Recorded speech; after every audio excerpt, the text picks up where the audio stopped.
Praise the Lord, ஹalleluya. ஆண்டவருடைய நாமம் மகிமைப்படுவதாக. கர்த்தர் நல்லவராயிருந்து நம்ம இம்மட்டும் நடத்தினதற்காக அவருக்கு நன்றி செலுத்துவோம். ஆண்டவரை ஸ்தோத்தரிப்போம். எவ்வளோ பெரிய பாக்கியம் பாருங்கள். இந்த உலகத்தில் யாருக்கும் கிடைக்காத ஒரு மிகப்பெரிய பாக்கியத்தை கர்த்தர் நமக்கு தந்திருக்கிறார். கவலைகளை மறந்து கர்த்தரை துதித்து அவரை மகிமைப்படுத்தி ஒவ்வொரு நாளையும் கர்த்தரோடு கூட நாம் செலவு பண்ணுவதற்கு கர்த்தர் நமக்கு உதவி செய்திருக்கிறார். ஆண்டவருக்கு மகிமை உண்டாகட்டும். எல்லா துதியும் கனமும் அவருக்கு உண்டாகட்டும். இருப்பதை வைத்து நிம்மதியாக வாழ வேண்டிய பல மனிதர்கள் பல நேரங்களில் அதிகமான ஆசைகளை வளர்த்து கொண்டு அதை அடைய முடியாமல் மிகவும் தவித்து அதற்காக அவர்கள் ஒவ்வொரு நேரமும் இங்கும் அங்கும் ஓடி தங்களுடைய வாழ்க்கையை வீணடித்து தேவ திட்டத்தையும் மறந்து போகிறதை நாம் பார்க்கிறோம். அப்படி ஒரு சுவாரஸ்யமான சம்பவத்தை நான் உங்களோடு கூட பகிர்ந்து கொள்ள வேண்டும் என்று சொல்லி நான் விரும்புகிறேன். அரண்மனையில் ஒரு வாயில் காவலனாக பணியாற்றுகின்ற ஒரு சின்ன சேவகன், அவனுடைய வாழ்க்கையில் மிகுந்த ஒரு மகிழ்ச்சி இருந்தது. எப்பொழுதும் அவன் சந்தோஷமாக இருந்தான். அவனுடைய முகத்தில் கவலை என்பதே இல்லை. எப்பொழுது வேலைக்கு வரும் பொழுதும் மிகுந்த மகிழ்ச்சியோடும் உற்சாகத்தோடு கூட வருவான். அவனுடைய முக மலர்ச்சியே மிகுந்த சந்தோஷத்தை கொடுத்தது. இதை பார்த்த அமைச்சர்களும் சரி, அரசர்களும் சரி, எல்லாரும் அவனை பார்த்து பொறாமைப்பட்டு கொண்டிருந்தனர். ஒரு முறை அரசர் நேரடியாக அவனிடத்தில் விசாரித்து விட வேண்டும் என்று சொல்லி, ஆகவே அமைச்சர் மக்களை கூப்பிட்டு, அவனை கூப்பிடுங்கள், இந்த சந்தோஷத்திற்கு என்ன காரணம் என்று சொல்லி அவனிடத்தில் கேட்க ஆரம்பித்தார். அந்த மனிதனும் வந்து மிகுந்த சந்தோஷமாக சொல்லுகிறான். என்ன சொல்லுகிறான்?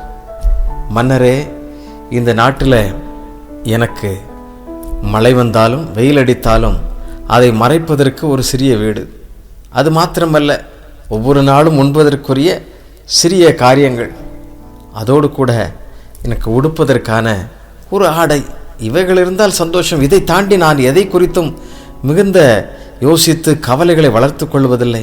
இல்லை என்றால் இதை தாண்டி நான் வேறு எந்த ஒரு காரியத்தின் மேலும் அதிகமாக ஆசை வைப்பதில்லை. இவைகள் போதும், ஒவ்வொரு நாளும் அன்றாடம் என் தெய்வம் எனக்கு கொடுக்கிறாரே என்று சொல்லி அந்த மகிழ்ச்சி அவன் பகிர்ந்து கொண்டானான். மன்னர் சொன்னாராம், இவ்வளவு பெரிய அரண்மனை, இவ்வளவு பெரிய பதவி, அரசாட்சி, அமைச்சர்கள், எவ்வளவோ காரியங்களை நான் எண்ணிக்கொண்டிருக்கிறேன், ஆனால் எனக்கு இந்த மகிழ்ச்சி இல்லையே என்று சொல்லி மிகவும் அங்கலாய்த்து கொண்டானான். அங்கலாய்த்து கொண்ட அந்த மன்னனிடத்தில் அமைச்சர்கள் இப்படியாக கூறினார்களாம், மன்னா, அவனுக்கு அதிகமான ஆசைகள் இல்லை, ஆனால் ஆசைகள் வரும் பொழுது அவனுக்கு கவலை வந்துவிடும். ஆகவே அவனுக்குள்ளாகவும் அந்த கவலை ஒளிந்துதான் கிடக்கும்.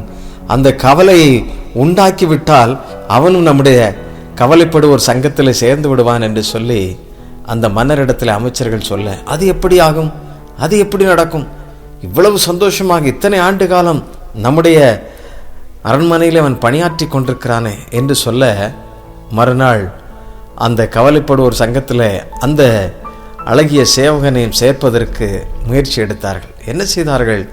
இரவு நேரத்தில் 99 பொற்காசுகளை அவனுடைய வீட்டு வாயிலே போட்டு விட்டார்கள். அவ்வளவுதான். அதிகாலையில் எழும்புகிறான், பார்க்கிறான், திரும்ப திரும்ப எண்ணுகின்றான், 99 தானே இருக்கிறது, 100 இருந்திருக்க வேண்டுமே என்று சொல்லி அவன் திரும்ப திரும்ப திரும்ப எண்ணி களைத்து போகிறான், கவலை அடைந்து விடுகிறான். ஒரு பொற்காசை காணவில்லையே என்று சொல்லி, தனக்குரியது அல்லாது இவைகள் என்று சொல்லி அவன் யோசிக்கவில்லை. ஒன்று காணவில்லை என்று சொல்லி அதற்காக பிரயாசப்படுவோம், உழைப்போம் என்று சொல்லி இரவும் பகலும் பட்டினி கடந்து வேகமாக பணியாற்றி கொண்டிருக்கிறான் அந்த ஒரு பொற்காசிற்காக. பிரியமானவர்களே, அரசர்களும் அமைச்சர்களும் சேர்ந்து சொல்லுகிறார்கள், அவன் நம்முடைய கவலைப்படுவோர் சங்கத்தில் சேர்ந்து விட்டான் என்று சொல்லி.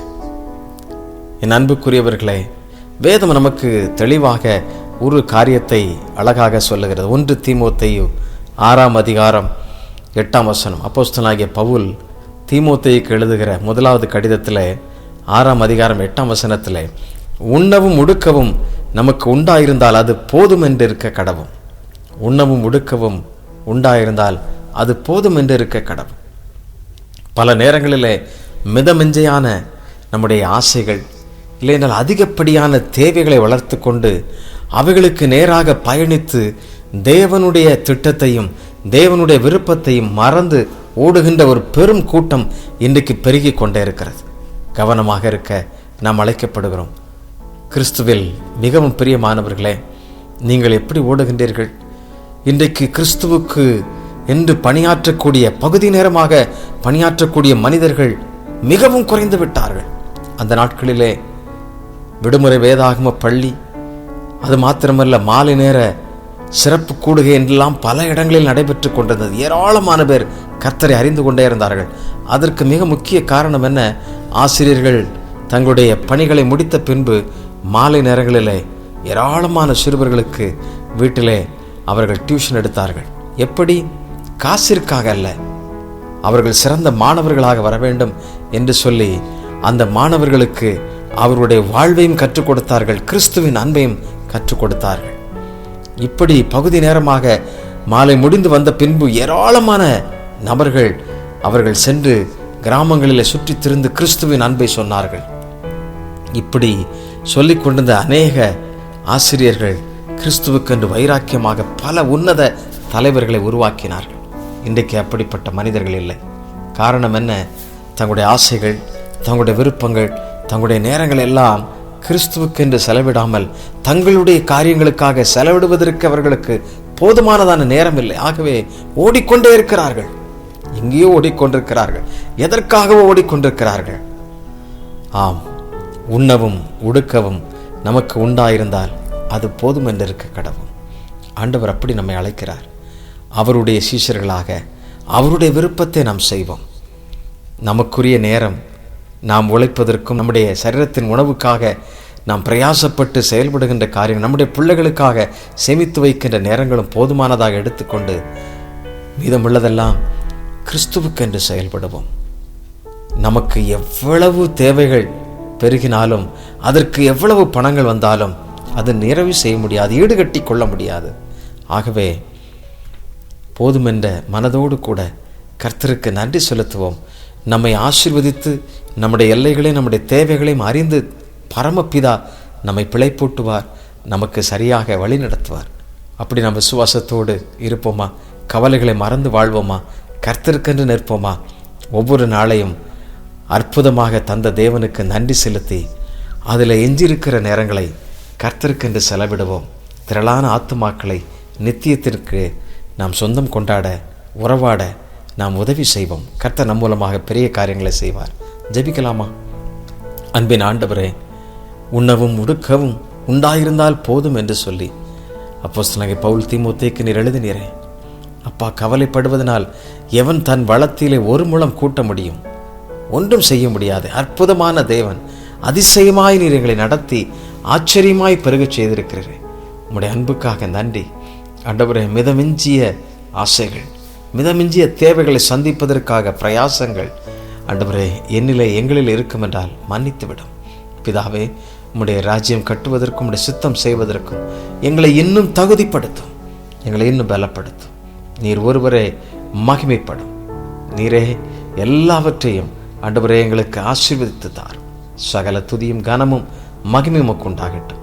இயேசுவின் நாமத்திலே கேட்கிறோம் அன்பின் பிதாவே. ஆமென், ஆமென். Thank you. God bless you. God bless you.